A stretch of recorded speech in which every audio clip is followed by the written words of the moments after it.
ఒక రోజున ఆయన ధ్యానంలో ఉన్నారు.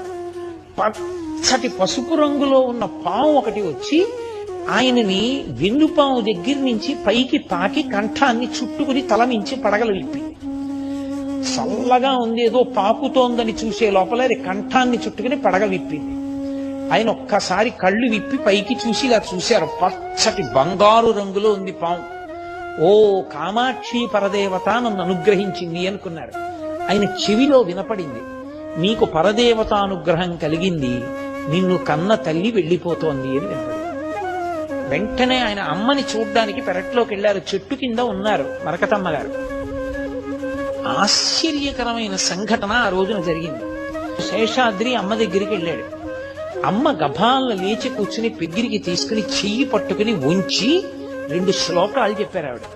ఒకటి శంకర భగవత్పాదుల సత్సంగత్వే నిస్సంగత్వం నిస్సంగత్వే నిర్మో